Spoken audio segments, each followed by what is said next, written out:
لما عوني دونتا يا عالي وزادة يا رير عونتي وما الخير وأرضية جامعات وليد ديلعانو كما أي لورين إمك كهر هذا سهوشن إن يقبضه وحاي كل ترتمي سحب لها كله أي يسكت جامعات ديهين قار كم إذا ما ملك جامعاتها يا بلابي إن يكون ترتنسيان أرديدودا وحيابا أي كم ديهين دقن كالصومالي دا علوم تاي بران يعيارها كوبا عكتا وانتو دقمات دن وحكريي حبلها أرديدا آهي ترتمي قدي أبوانا أهو قيميني وحاي شاقين إن لو سميي سيدي أبو وناكسني حتى نوجه الرئيسي أن سميناه عنتنا سميناه وحيد شنا عهيل كان صار سميناه وبالرفض لي ما سميناه صلاة ما سميناه مقمط دي ما كاني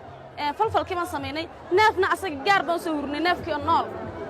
مركز معناه هنا سميني سيدي أرتبوا بالعجائب ومر هرانا ما نص سمينين أو ما أنت نوجه الرئيسي وحيد يجمعون نقم براسق ده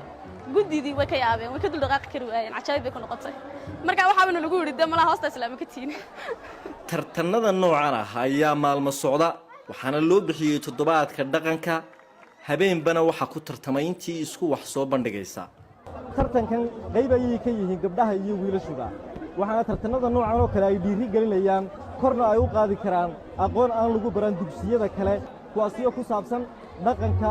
oo wax soo saarka cuntooyinka gabayada suugaanta iyo hal-abuurka kale oo ah kuwa aan jaamacado kale lagu baran habla iyo inama badan ayaa gabaya kaga qayb galay qaarna ciyaaraha dhaqanka ayay masraxa la yimaadeen halka qaarkoodna ay soo bandhigeen ruwaayado ay qudhoodu jilayaal ka yihiin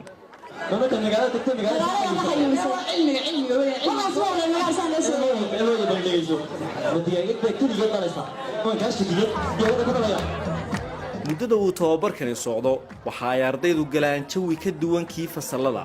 waxaana toddobaadka dhaqanka ee jaamacaduhu ay sameeyaan uu noqday mid soo saara halabuurro aan hore war loogu haynin iyo hablo cunto karin iyo gabay curinba kaga badiyey raggii Sidiiq Maxamed Burmad BBC Hargeysa